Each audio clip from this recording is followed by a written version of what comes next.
Health, State Superintendent for Education, Christina Grant, and DC Public Schools Chancellor, Dr. Louis Farabee. We are addressing what our nation is experiencing with the rapid evolving cases related to COVID-19 and the Omicron variant, as well as adjusting the district's posture as COVID-19 evolves in our city. But we want to stress, and I want to start by saying how important it is, and we will explain the disparate outcomes related to those who are vaccinated and boosted, those who are vaccinated, and those who are not vaccinated as we experience this winter surge. So if you have friends and family who need to be vaccinated, please take a moment to make calls to them, let them know about the resources available across the city so that they can get vaccinated. If you have not received your booster, please follow the same resource avenues to get your booster and to get it right away. If your children haven't been vaccinated, children 5 years and older are eligible for safe and free vaccines. So please find out where you can have your children vaccinated. I want to move on now to talk about the district's experience with the Omicron variant on slide 2. And I'm going to ask Dr. Talwalkar to talk about this briefly. Thank you, Mayor. So we want to do a little bit of context setting. I think we had been talking about the emergence of variants of concern. We've been talking about a potential surge come the winter, and we're here now. So people saw at the end of last week rises in our case numbers that we haven't seen before. It is appropriate to be concerned when we see numbers like that, but we also can have confidence in the tools that we have that we know work to contain the spread of Omicron and of COVID-19. So we're going to get into some of that in a little bit. So the global genomic surveillance system detected the latest variant of concern, Omicron, at the end of November. The first case was reported December 1st in the United States, so we knew it was here. It has since been reported in 45 states and the District of Columbia. Currently, Delta is still the predominant variant. It's about 97% of cases in the country are Delta. Omicron accounts for about 3%. It does vary by region, and we expect all of this to change over the coming weeks. So right now in our region, around DC, it's about less than 1% are Omicron. Of course, sequencing data lags a little bit behind our case data because it takes a little bit more time to actually sequence the genome than it does just to detect virus or the nucleic acid. So we expect to see that number, that proportion that's Omicron, to increase in the coming weeks. Looking at some of our metrics, you can see with our daily and our weekly case rates, compared to 1 month ago, we're about 4-fold higher at that point. In terms of hospitalizations, we're holding steady at around 5%, and our vaccination numbers help with that. So 65% of our population are currently fully vaccinated. And if we move to the next slide, I think this is really where we want to put people's attention, the difference between unvaccinated and fully vaccinated, and even in the age of Omicron, right? So our case rates for the unvaccinated are about 7 times higher than the case rate for fully vaccinated, which the definition of fully vaccinated is 2 doses. So they are still faring much better in terms of rates of infection, and that's something that we continue to monitor. When we also look at hospitalization data, hospitalization rates are 5 times more likely in the unvaccinated than the vaccinated. So vaccines are still the tool. It is critical if you are age 5 and over, get vaccinated now. If you are age 16 or over and had a Moderna or a Moderna or Pfizer, what's the date today, before June 20th, or a Johnson & Johnson before October 20th, it's time to get boosted. It's not too late. Now is the time. There's vaccine available.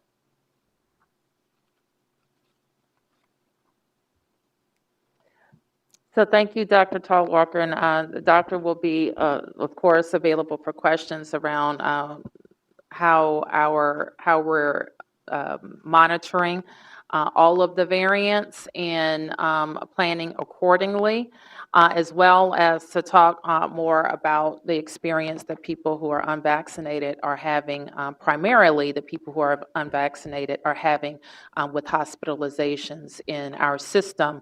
I am, as was just mentioned, is faring very well so far with hospitalizations. But it is important that people continue to get vaccinated and get boosted.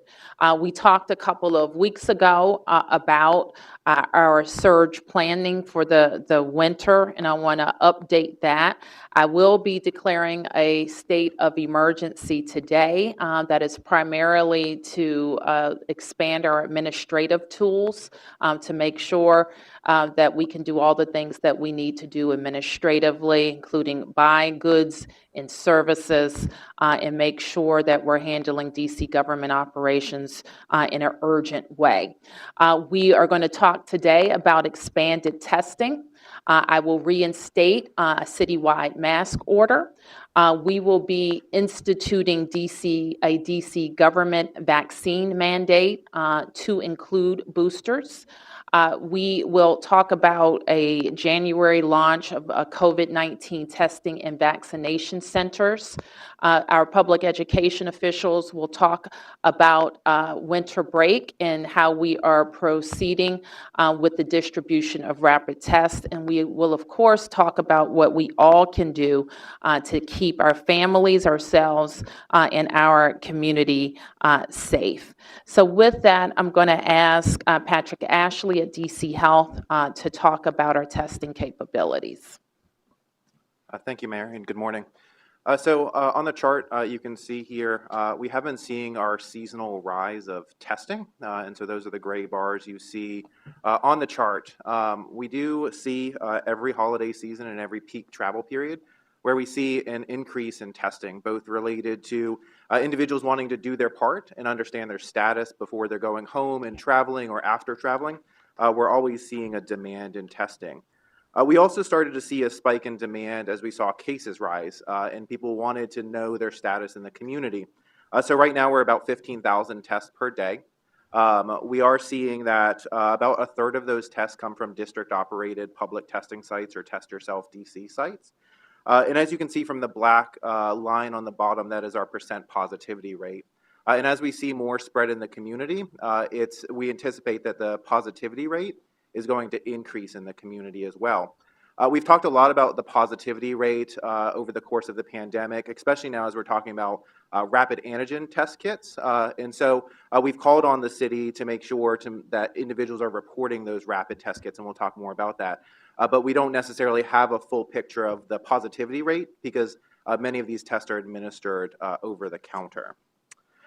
We know that the testing sites are very important to the public, and so we've got a number of testing sites available throughout the community, most notably our Firehouse testing program that we've been operating since last year. The schedule is up on the screen. We also have a number of pop-up testing sites that are available throughout the community as well, and you can find all of those on coronavirus.dc.gov. Those rotate throughout the city, and we'll continue to publish those.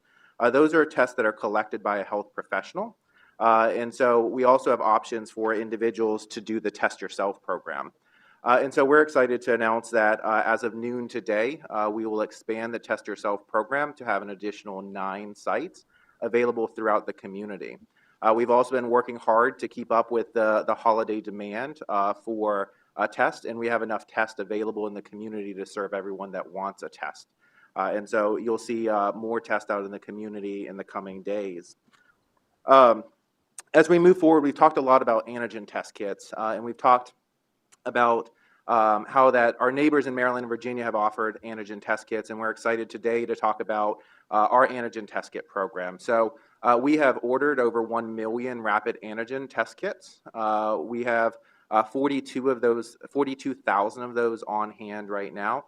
We have approximately 200,000 that we have confirmed is in transit and on the way to DC.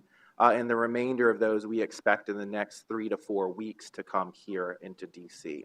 150,000 of those are a kit made by Binex Now, made by Abbott, and 900,000 of them are a kit made by iHealth. Both are FDA approved.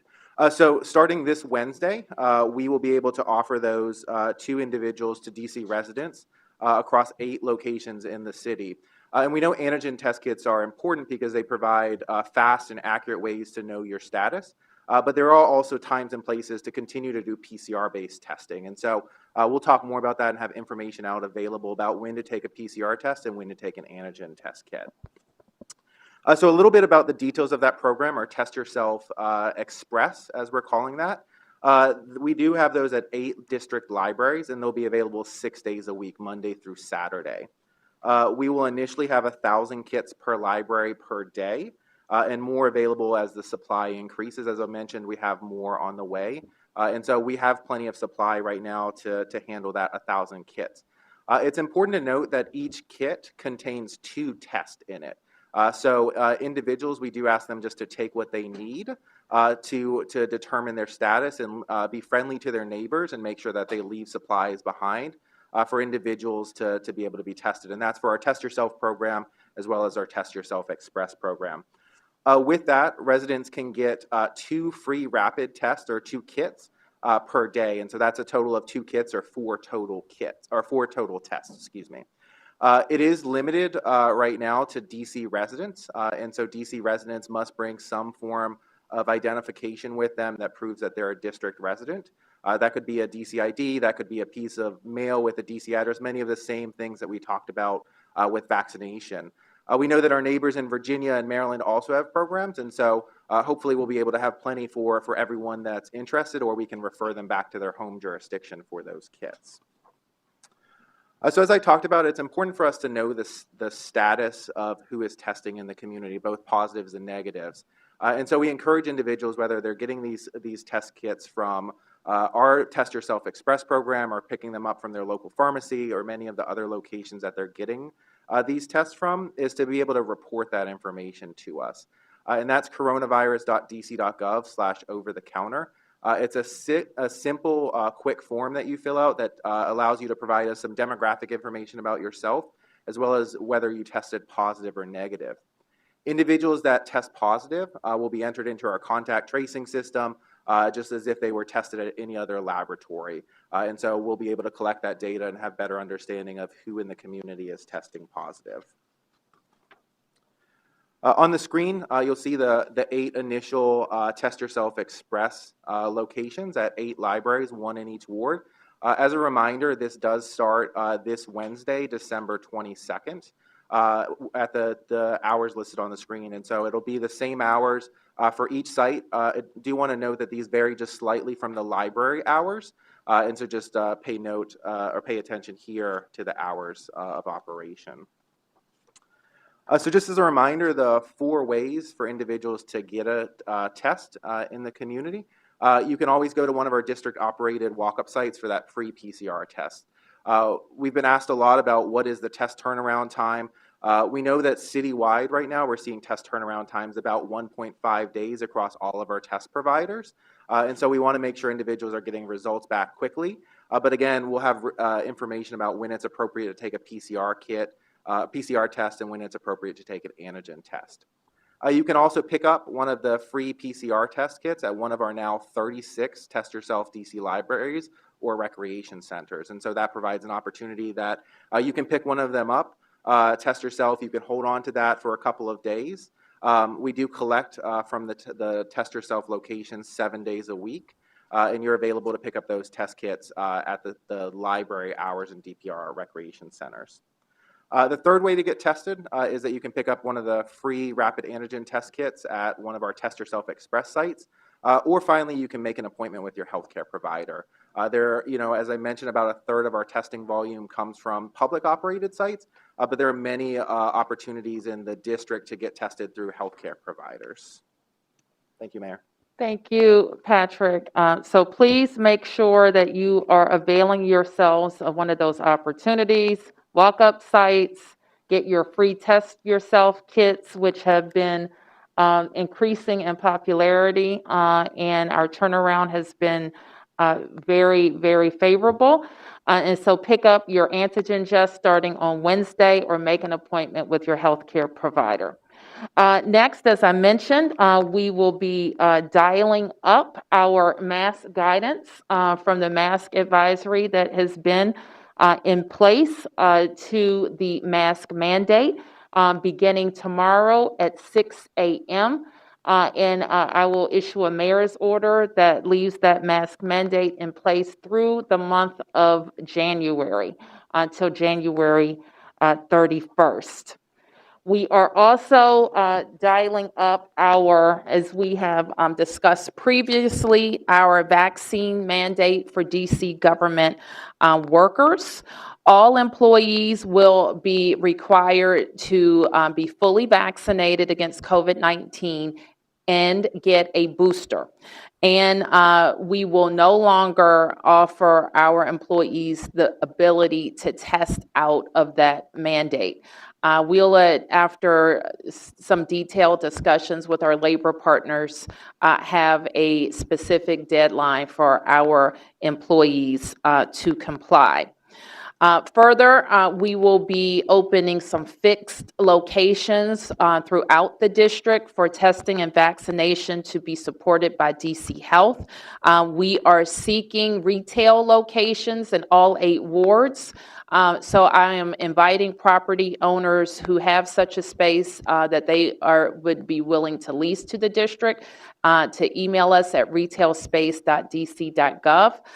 We have some great leads, and we want to have those wrapped up and staffed by mid-January. So we will continue to keep you up to date on that.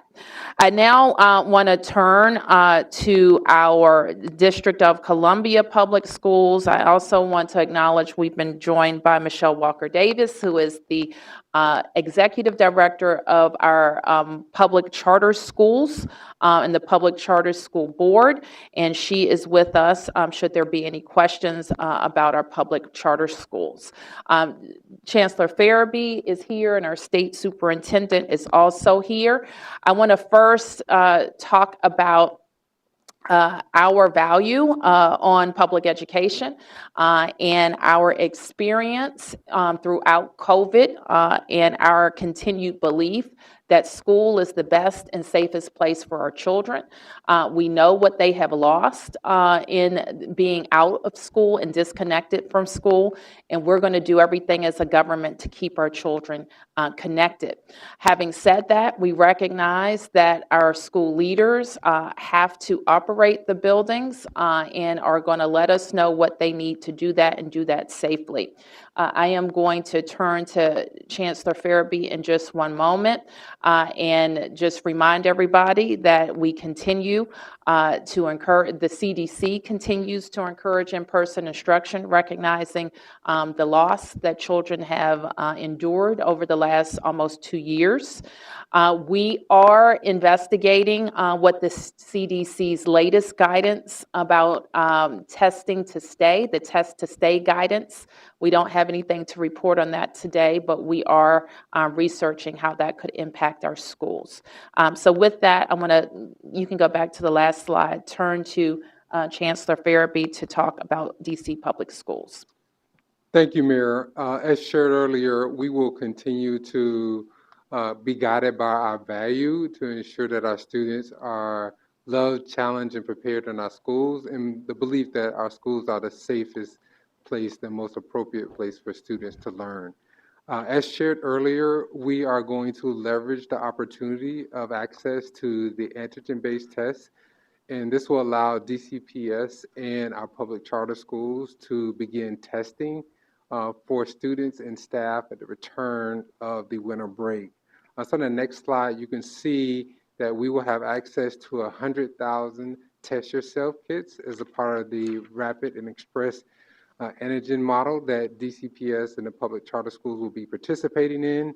And every school, whether DCPS or public charter schools, will have access to these rapid tests for every student, teacher, and staff member. As a result, we are modifying the winter break period. So after the winter break, our schools will be closed for non-instructional days on Monday, January 3rd, and Tuesday, January 4th, to allow for distribution and also testing, again, of students and staff. We will continue to update our community and families on how and when to pick up those tests. And you can go to any of your schools for DCPS specifically. It does not necessarily have to be the school that you attend. You can go to any DCPS school. And again, we encourage all of our family members to participate. And as we always remind our community, we're in this together, and we want to ensure that our family members are smart about their activities during the holidays. Thank you, Mayor. Thank you, Chancellor. And if I could have you address our current posture, which is the posture like for this week and for the return to school post these 2 days that we switched to basically testing days and testing pickup days. Several of our schools, based on the Chancellor's approach to deciding when a school can operate or not, are we have a situational virtual policy. So don't expect for us to say, given exactly where we are now, that all of DC public schools is going to be closed. What we will say, however, is if a school cannot open because of the experience with the virus or some other staffing or operational issues. So if you want to say a little bit more about where we are today, Chancellor, I think that would be helpful. Yeah, thank you, Mayor. So where we are today is we're continuing our approach to a situational assessment of how we will operate our schools. And that is not new. We've had this approach since we started this school year, and there have been times in which we've had to transition classrooms or grade levels to virtual. Given the magnitude of cases we're seeing now, we are now approaching a time period where there's a 3-layered approach to our review process to determine if there's a shift in the entire school operations. First and foremost, as we continue to collaborate with our health officials, and at this time, health officials have not indicated that there's a need to discontinue operations at a school, but we will do assessments case by case at each school. Should DC Health make a recommendation, we will follow that recommendation accordingly. The second layer is continuity of instruction. So there are time periods in which we have a critical mass of students that may have tested positive or are close contacts, and thus may need to transition to a virtual environment. If that is a critical mass that impedes continuity of instruction, we will transition a classroom, a grade level, or a school to a virtual posture for a period of time. And the third layer is our operations. Anytime there is an impact to operations where we're not able to deliver on services as we typically do, then we also consider adjustments to operations for a time period. And again, that could be related to staff members and capacity of close contacts or individuals who tested positive. As soon as decisions are made, we do notify the community, and the expectation is each evening we'll share any adjustments to family. Of course, there will be extenuating circumstances. That there are, we'll again communicate accordingly. Thank you, Mayor. Okay, thank you, Chancellor. And we're coming up on our last slides, and we're reminding residents of all the things that they can do to keep themselves healthy, their families healthy, and the city healthy. And we've talked many times about layered mitigation strategies, but the foremost, and we can show you again the slide that shows the case experience with COVID for the vaccinated and the unvaccinated. And so it's really, really important that we get vaccinated and boosted. So all people 5 and older are eligible for the vaccine.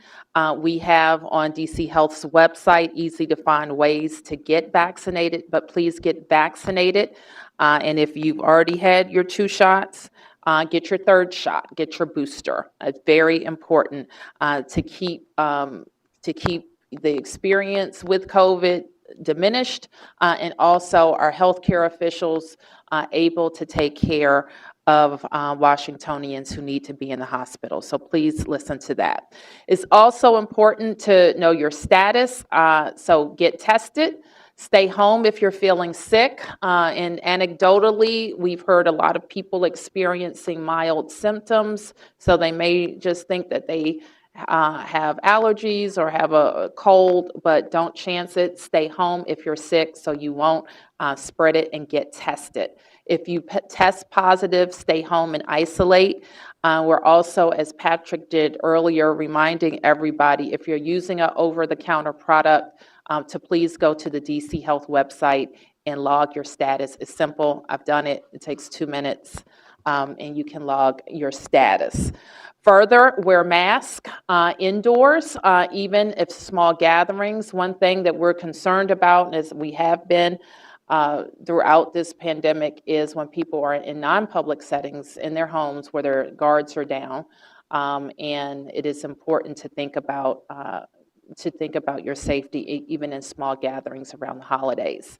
Choose your activities wisely, and you may even consider bowing out of some social events to keep your exposure down. Consider your own risk, the people around you, and the people you might see or you want to see in the coming days. We're asking for help this week. Our Serve DC office has called for volunteers Monday through Wednesday to help assemble COVID at-home test kits. So please be in touch with Serve DC if you are available. So that is our briefing, and I'm happy to answer your questions. Yes, sir. I was trying to find out, we've seen the long lines at the testing sites. Is there a particular day or time of day where maybe there's less of a wait for folks? If we could go back to the slide that shows our testing locations. Patrick? Yeah, thank you for the question. So I think, the fastest way to get tested is Test Yourself DC. You can pick up a test kit, you can do it at your convenience. Many times individuals don't know the difference between Test Yourself DC and our public testing sites. The reality is that it's an identical test. It goes to the same lab on the same day. So you can pick up one of those, test at your convenience.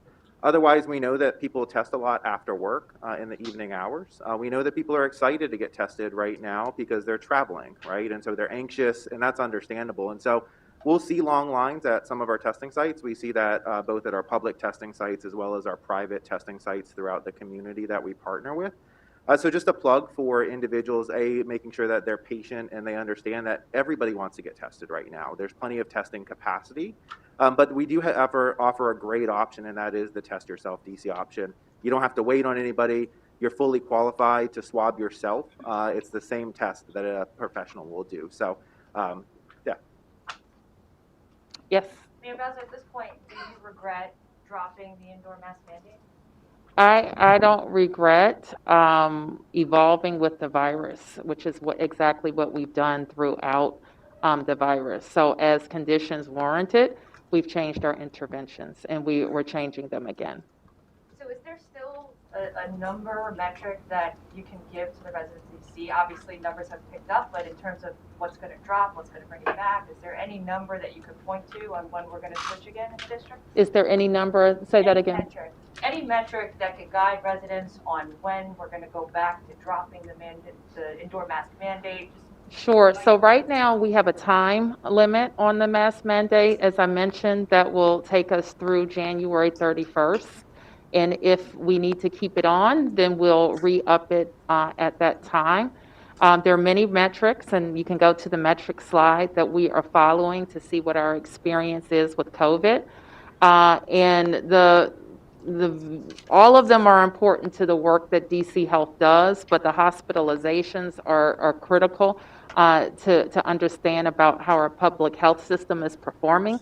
And the vaccination numbers, look at this. So the lighter line, the yellow line, are people who are unvaccinated or not fully vaccinated. And that's the case experience. This isn't a hospitalizations chart. This is how many people are getting cases. Versus the bottom line, the darker line, are the people who are fully vaccinated.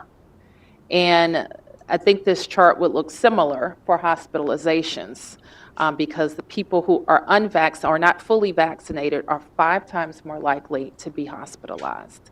So those numbers are very critical to what we're following. Can you talk about this also a little bit more? I know it's kind of mentioned here, but in terms of the spread, are in the school settings especially, are you seeing, the gatherings from outside impacting the high numbers that we're seeing within the school settings? Or is this something that's cumulating, building inside the school setting itself? I don't know that I can specifically answer that for every case at schools, obviously, but we have seen throughout the pandemic that our experience in schools mirrors what we see in the community. So that is not unexpected. But what we also monitor very closely is if we have a case of spread in the schools, and that is a more detailed analysis that our public schools and contact tracers follow. That's important for us to know because it suggests that something in our protocols may be breaking down, and so we examine that very closely. I don't have anything specific to report about that today on any particular school. Yes. Hi, just to reintroduce myself, Amanda with WANU DCS. What's the action plan to get more people boosted, especially before Omicron hits? Especially our seniors, I think the CDC is reporting around 45% of those 65 and older are currently boosted. So what is the plan to get those people boosted? Well, we for sure continue to use every communication method with individuals, and I'm not sure if DC Health can make a comment. We may have to get back to you on recently. The more it's in the news that people should get boosted, the more helpful it is. We'll have some direct communication strategies as well, especially with our congregate settings. We didn't get too much into that today, but we are working on if we need to enhance our strategies for congregate settings. That includes our homes for our seniors and elderly, our own operations, and from our homeless shelters to DC jail, all of those things, we are putting a microscope on to see if we need to enhance any of our strategies. And Yes, just to add please. to that a little bit, we have close relationships with all of our long-term care facilities. They have had access to vaccine providers through an exchange to be able to get folks on site to vaccinate staff and residents. We're also going to pull some more levers in that space to make sure that the booster rates get up with some of our strike team sort of vaccinators. And we're also looking at our immunization data, specifically at 65 plus, but also 50 and plus, to do some more direct outreach to them to make sure that they know that the message is very clear that they should get boosted. We want everybody over the age of 16 to get boosted, but there is a difference in risk when you talk about over the age of 65 or over the age of 50 with an underlying chronic condition. So we want to make sure those folks, especially before the winter surge, are getting boosted now. So we'll be doing some specific outreach to those groups as well. Mm-hmm. And people are not only afraid of hospitalization or death, there is a lot of concern about getting long COVID. And so I wonder if you can talk a little bit about that. Like, do we have any data on the percentage of residents who tested positive and got COVID? And then I have just 2 questions about schools after.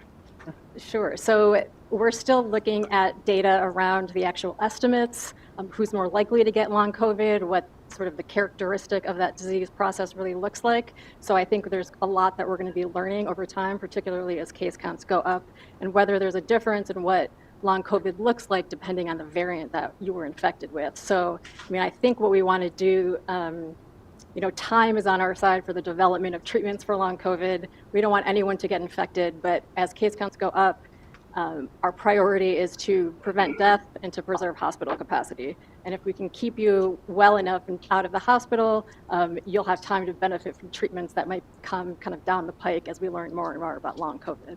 Okay. Will students, and just to be clear, will students be required to take a COVID test in order to return to school that Wednesday? Will students, can they opt out of tests, or students and staff? It would be highly encouraged, and the expectation is that all families would participate, but it's not a requirement. Gotcha. And we're also seeing, right, I believe a record number of quarantines, at least this school year in schools. And so we're hearing anecdotally that some families are keeping their kids home just proactively, not because of any kind of exposure, they're just worried. And I'm wondering, how is that impacting instruction, and what are your plans to address that as more kids stay home? Yeah, so our attendance trends are very similar, for example, for the month of December that we've seen in the past. So we'll continue to monitor attendance across our system. But as I mentioned earlier, how we evaluate our situational transitions to virtual will be dictated by information and guidance from our health agencies, and then also we'll consider continuity of instruction along with capacity for operations. Thank you. Yes, Michael. Hey, Mayor. I'm wondering if you all have considered vaccine requirements for indoor venues or restaurants as part of this new program. Yes, we have, and we continue to invest in learning how that's going to affect us right now in this surge. Okay, but nothing right now. Not today. Okay. And then DC stopped reporting test turnaround time for people who are worried about getting tests in time for Christmas and seeing family over the holidays. Can you specify or indicate what the average test turnaround time is right now? Sure. Patrick, do you have that? I do. So the current test turnaround time is 1.5 days, or right around 1.5 days. And part of the reason we stopped reporting that was to provide simpler metrics for people to follow along. I'll point you back to the metric as of September 1st, which was 1.9 days. And so even though we're seeing higher testing rates right now as compared to September 1st, we're seeing higher test capacity in the community. And it's been that way consistently for the last 3 months. We have invested across the United States and here in DC in tremendous test processing capacity. Thanks. And a follow-up data question. Would you all consider reporting data 7 days a week at this point, considering some of the interest in the numbers?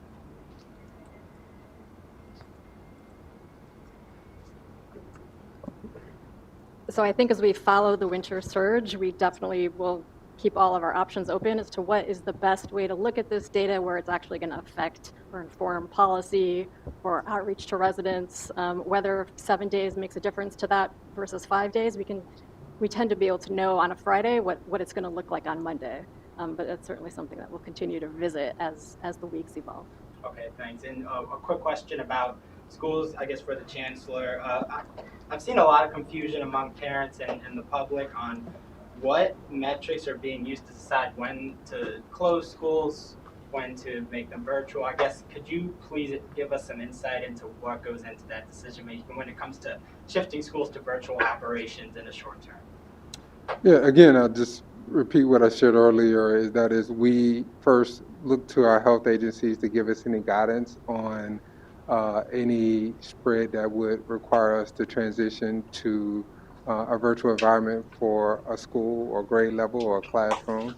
Right now, I want to remind everyone that the CDC has been very clear that the expectation is that we continue to operate schools, and there's no other guidance that we don't do so. But secondly, we also review continuity of instruction. So if there's a critical mass of students at a school that need to be out that related to COVID reasons or other reasons, that would certainly impact our operations, and we evaluate that daily. And then finally, we also look at capacity for operations, primarily in staffing and other areas. Yes. So you haven't had a chance, or have you? Okay. Then 1, 2, and Mark. Okay, thank you, Mayor. I think this is for Team DC Health. Okay. So in the past, 3 days, about 30 different bars and restaurants have closed after an exposure or positive test among staff, and that's great that they're being transparent. But unfortunately, my inbox is filling up with workers who are saying that there are lots of positive tests and exposures, and their place of business is not closing. So I was wondering if you could provide a refresher on what the protocol should be, and maybe who these workers should call if they want to report what's going on. Sure, thank you for that question. So the consult process does sort of vary depending on what our case counts look like. So we are moving into a surge protocol given the volume that we're seeing. We still see the most consults coming from more congregate settings, so universities, also schools and child cares, and healthcare facilities, places like that. So when there's an individual business that reports a case, it's really going to depend on what the exposure risk is. There's not really a one-size-fits-all for every organization because it depends on the number of staff and what kind of interaction we're talking about. So the guidance is out on our website. That's been out there all along in terms of what a business can do when there is a case, what the contact should be for close contacts, what the letters look like. All of those templates are out there. So that is really what people should be following, especially as we go in to the winter surge months where we will be needing to prioritize where we do where DC Health does its own follow-up. But all of the information should be out there is out there for business owners to be able to make the best decisions for themselves. So do you think that these temporary closures are a good thing and people should do that if they have, a significant number of staff who have tested positive? So if it meets the criteria that we've laid out on our website, then yeah, they're absolutely doing the right thing. Thank you. Mm-hmm. Mayor Bowser, there's been some concerns raised about DC Fire and EMS dealing with staffing shortages before, and now with the Omicron variant and the surge, that things are getting even worse. That more members are testing positive. The mandatory overtime is stretching 36 hours or more. The ambulances are getting stuck in hospitals, and that just this past weekend, DC Fire and EMS didn't have enough people to staff 7 ambulances and 2 medics. Vaccine mandate with the booster required. What are your concerns here with DC Fire not being able to address or serve the community, and are you working with that office to help in any way? Well, of course, we're concerned about all of our operations, but especially our frontline workers. And DC Fire and EMS has always been a part of our no test out protocol. So I'm happy to say that our firefighters and EMS personnel are vaccinated. We will provide updates to all of our personnel about when they need to comply with the third shot today, and we'll do that. I'm going to talk about what plans are if we have people who are not able. So since the beginning of the pandemic, fire this is back in March of 2020, anticipating they might lose 10% of their staff. So over all the members who work very hard, what we're seeing now is implementing some of those contingencies, which is mandatory overtime, which does been working a lot over 20 months. Resilience is the fact that we have ambulance services out of AMR. The point where we have to turn ambulances off, and we make use of overtime. The element that you highlighted in your question only is response to members, but also how long their ambulance. And we talk globally about the and there's throughout the entire system. So at hospitals longer than they typically have been, about 45 minutes, dropping a patient, 5 minutes. So part of the plan that Chief Donnelly had in place since March of 2020. People should still expect to get, and they'll continue to implement their contingency plan. If I could just stay with that, if you may, just probably Friday, there were 9 transport units that were out because of COVID call-ins. I would want from Chief Donnelly and Fire EMS. I'm sure it's something I'll be able to do shortly after. Mandatory holdover notices are. The mandatory holdovers are daily. DC, from talking to partners, is less significant than what they were. The edge on that's taken off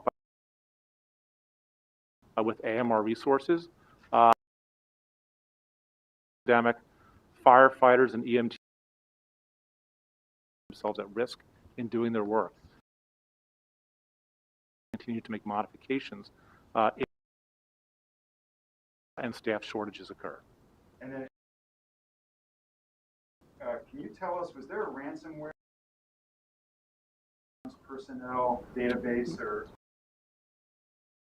ransomware attack or a global hack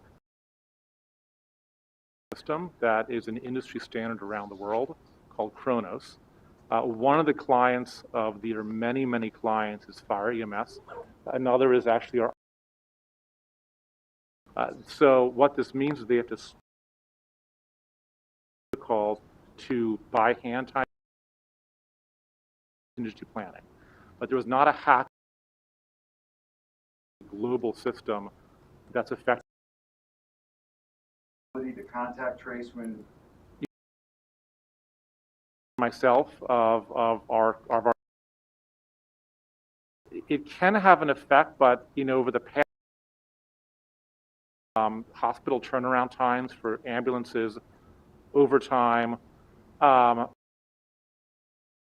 scale of an impact of significant one. Certainly not to the other factors. Kirby, if I could ask you about schools, and I apologize for not knowing. DC's public schools, are they still in session? Is winter break started? They're in class today? DC Public Schools is still in session until December the 22nd. Wednesday. Okay. And so can you tell us how many schools are closed and moved to virtual learning, the entire schools right now? We have 3 schools where the entire school are question because it provides some context of where we are. Where we see cases, we respond accordingly, but that is not the posture of the majority of our schools. In fact, over 90 of our 117 schools have seen, on average, 1 case or less over the past 10 days. And so we will continue to respond accordingly, but we also know that school is the best place for students to be right now and to learn and be supported. And we will continue to keep them in school and support them along the way as we close out our break for winter. And then can you tell parents, again, I apologize if you told us earlier and I missed it, when and how they can pick up these test kits?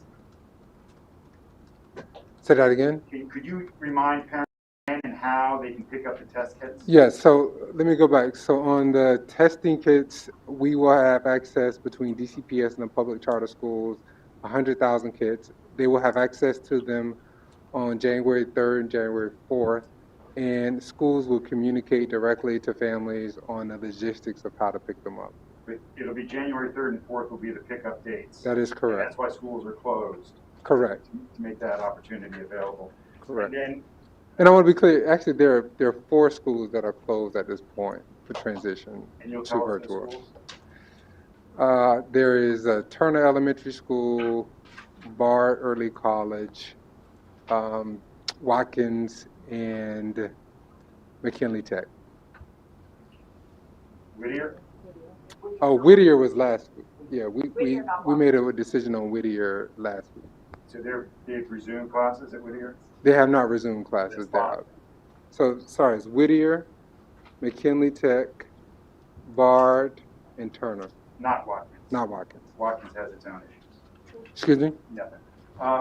Patrick, could I ask you about, I got notices from residents that said that they were given notices that they took a test at one of your sites and then got a notice that those test samples were either lost, delayed, or not run through and they should get retested. Can you tell us how big this universe is, what happened there? Sure. So it's a great question. So last week we did notify about 1,200 individuals that their test results were delayed. All of those individuals have received their results since that time. Testing is not a simple thing. It requires a number of different parties to be involved in the data transfer, the results transfer. And so between 2 of our parties that help us out with this activity, there was some connectivity issues that delayed some of that data moving through to allow those tests to be processed in a timely manner. And Mayor Bowser, my last question, just for you, what do you say to residents and particularly businesses? I mean, I can already hear the calls that are going to come in from the gyms and the businesses that really feel like they're hit hard by the mask mandate. What do you say to those people who believe in the science, want to do the right thing, but they're frustrated with this back and forth and changes all the time and they think that it really does hurt their business and that they can operate safely? And I mean, just what do you say to people? Listen, I think we're all tired of it. I'm tired of it too. But we have to respond to what's happening in our city and what's happening in our nation. And we have to continue to focus on keeping the critical parts of our government open, starting with schools, our other government operations, and making sure our vulnerable populations can be supported as well. And so while we are turning or dialing up one of our interventions, businesses can continue to follow the DC health guidance and stay open. And so I think that's what we should be focused on. Yes. Mayor Bowser, on that question about gyms, Virginia, even when they had a mask mandate, made an exception for when you were working out. Have you ever considered doing that? Because at least they found in Virginia, they're not high-spreading businesses for COVID. Well, listen, they also aren't instituting a mask mandate in Virginia. We are doing that today. And so we're making the best decisions for the district right now. But why not carve out an exception for gyms if no data shows they're high-spreading areas? They are actually, that's a high-risk activity. Yes. Oh. Go ahead. Not on the topic of COVID, I actually Okay. two Capitol Hill related questions. I'm Liz from the Hill Rag. Okay. First, Watkins recently had an incident where students in grade 3 were asked to reenact episodes from the Holocaust. My understanding is that the staff member who's since been suspended, according to the New York Times, had been charged and convicted in 2013 of defrauding another school district. That seems like a sort of a flag of bad behavior. How is it she was hired despite that criminal history? Yeah, first and foremost, we're very disturbed by the incident that took place with the staff member at Watkins. And as you can tell, it's still top of mind. And we move very quickly and decisively as it relates to our discipline. The staff member is currently on leave as we investigate the details. We've also tasked our team to review the hiring process to ensure that our hiring protocols will follow as relates to screening as well. And under normal circumstances, a criminal background check, that would have stopped her from being hired? Yeah, we do a thorough background check on all of our employees when they're hired. And again, we're doing an investigation into the hiring process specifically to the staff member. And a second question, over the last 10 days, 14 days on Capitol Hill, 2 random attacks have happened. A woman was thrown to the ground and had her teeth broken. And yesterday morning, a man and his baby were attacked with bricks. There have been arrests in both those cases, but these random attacks have started to make people feel unsafe. There's talk of local daycares not wanting to take the kids outside. Are you familiar with these cases, Mayor? Do you know if mental health or any other extenuating factors were involved? And what can we do to help these people and prevent these acts of violence? Well, we certainly want, if there are mental health concerns, and there are increased mental health concerns, let me be clear about that. And we're working very hard to keep people connected to services, in-person services where we can, and that's very important. And they both appear to be random incidences of people with a serious problem that have been apprehended by the police. So what I would say to the community is we're going to continue to have our personnel, Metropolitan Police Department out on our streets patrolling. If you see something or someone who needs some additional services or attention, either mental health or police, don't hesitate to call us. Anyone acting erratically that we can intervene and provide services to before they hurt somebody, we want people to keep their eyes and ears open and call the police. Okay, well, I'll do one last round. I'll start with Michael and then Amanda. Thanks. I wanted to follow up on the antigen test that will be available soon at libraries. I understand right now people are going to need to provide ID, but what about those who don't have ID or maybe aren't DC residents but are desperate for a test? This This is our approach presently. If and when I suspect our supply gets up, and it'll be ramping up over the weeks ahead, days ahead, we may be able to revisit that, but right now we're focused on DC residents. And I wanted to clarify on the return to schools, on the days where people can pick up tests, are students required to prove, I think you said this before, I want to clarify, are students required to prove a negative test to return to school after winter break, or the test simply gets available to them? Students are not required to produce a negative test. However, they're highly encouraged to take advantage of the express testing model that will be available to students and staff on January 3rd and January 4th. Okay.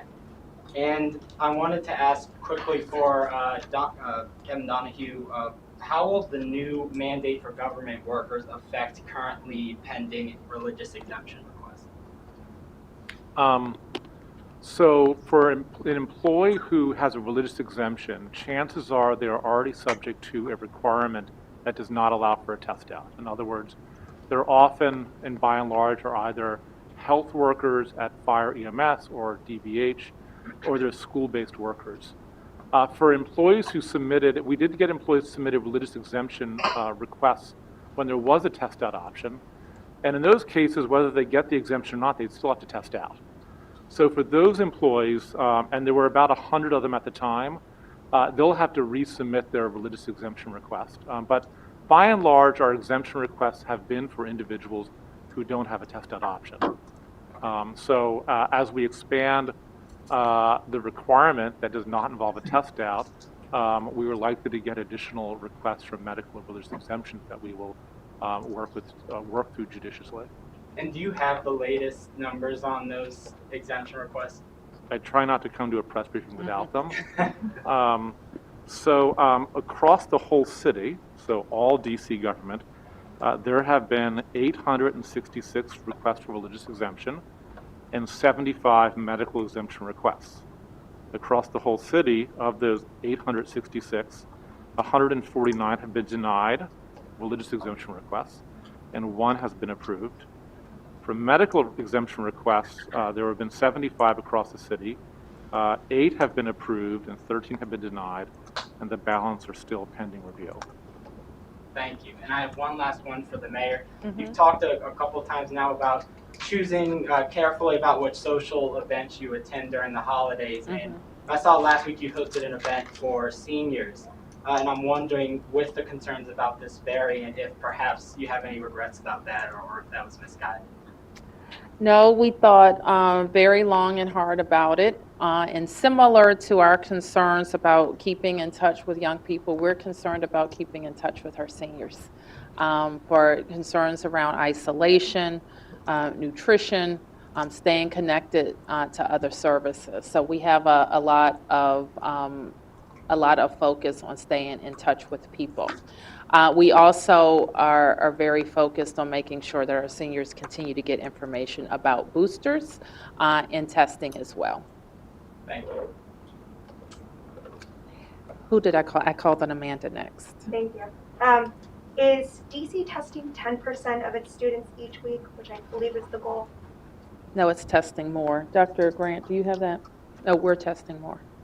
Good afternoon. Thank you, Mayor. Yeah, we are aiming to test 20% across our testing program in schools. Aiming. So are you meeting that? Is that I don't have this week's current metric. Last week we were at 17%. 17%? Thank you. And because you're making rapid, can you just explain the difference between rapid tests and PCR, like when, so people don't misuse them when both become available at sites? Are you ready to tell the difference now? Yeah, thank you for the question. So there are a number of differences between when you want to use it and when you don't want to use it. We're going to make written guidance available, rather not talk about it right here, just so that we make sure that we're very explicitly clear about when that is. We'll have a comparison chart that shows when to use this one and when to use that one. That'll be available at all of our sites and on our website. Okay, and then just 2 more questions. Are you anticipating? Before you ask your question, the one thing I will say is if you get tested today and you go out and party all week, it didn't work. You see what I'm saying? So one way that people can misuse it is they get tested and they get their negative result, but they haven't, they've been having a full schedule then it may not be as accurate for the holiday gatherings. Gotcha.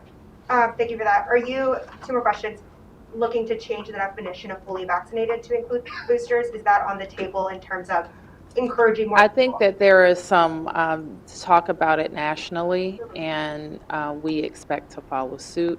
I do think that there is some discussion, and perhaps Dr. Talwalker can talk about the difference we've seen between people who are boosted with Omicron and the 2 shots.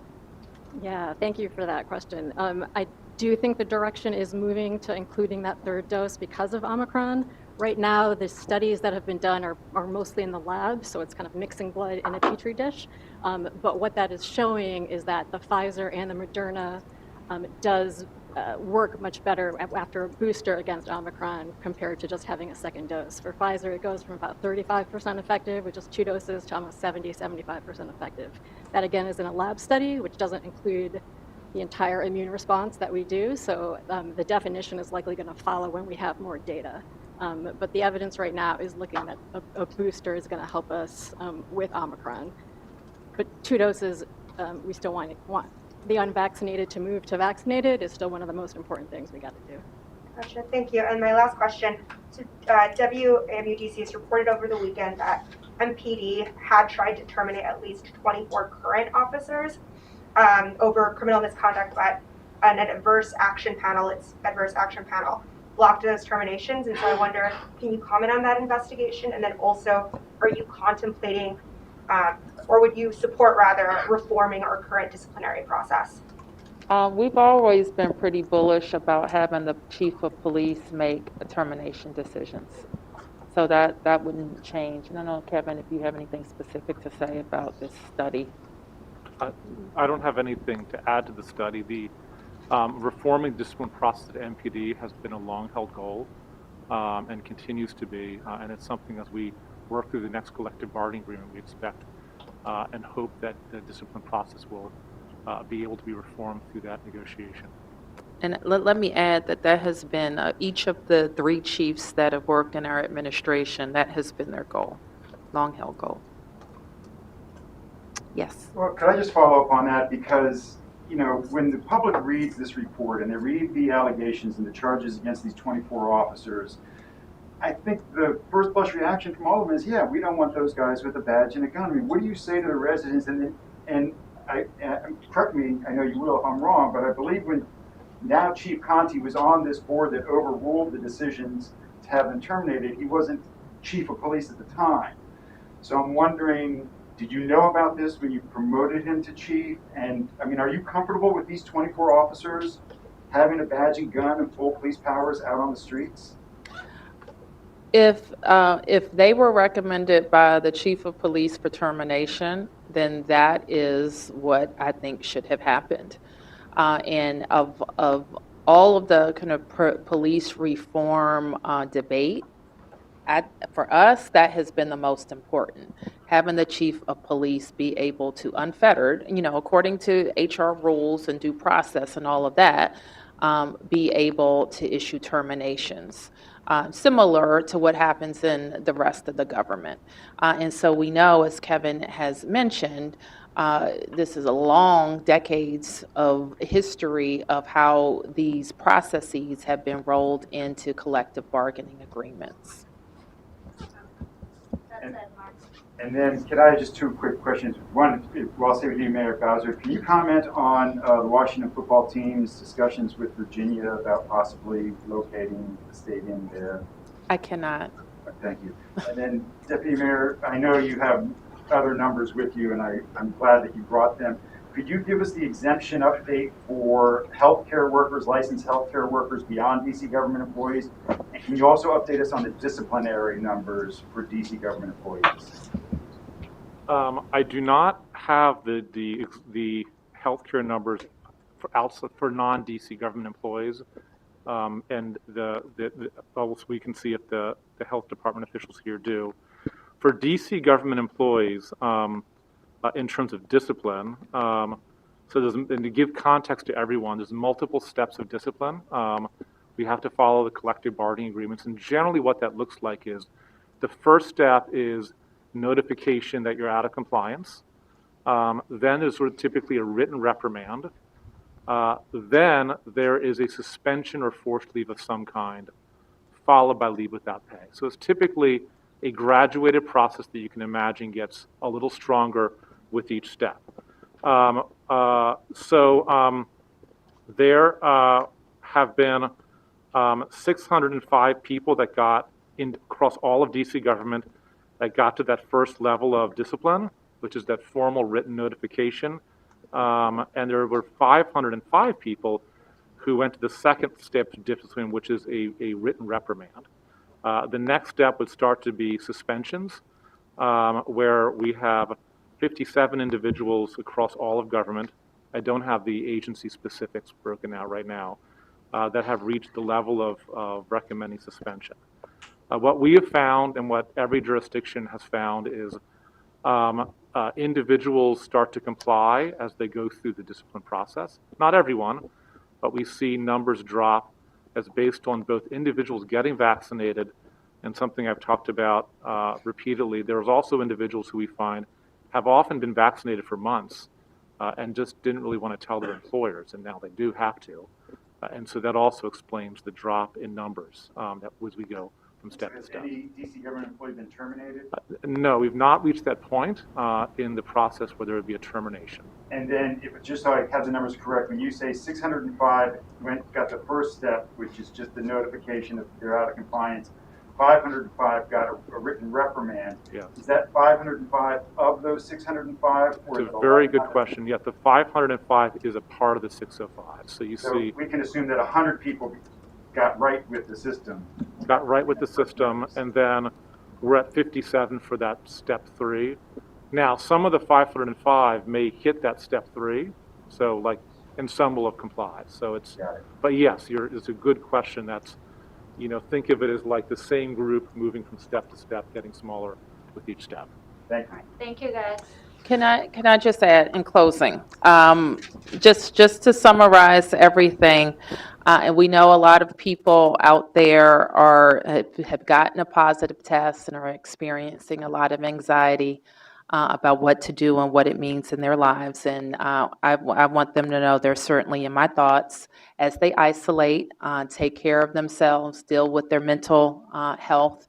That's very, very important, and continue to tune in and follow guidance. So I want our fellow Washingtonians, people in the region, to know that we're thinking about them. I also want to emphasize that keeping our schools open and our kids in challenging, safe environments in their schools is a top priority for our government. We don't have a one-size-fits-all approach. Our school leaders are monitoring and making decisions on a school-by-school basis that make sense for the experience at that school. That's very important. We've dialed up our mask guidance to a mask mandate, an indoor mask mandate, but also pay attention to your social settings and your family environments and private homes where we frequently let our guard down, and be careful about that. We are dialing up our testing, availability, and I just want to emphasize something that Patrick said earlier.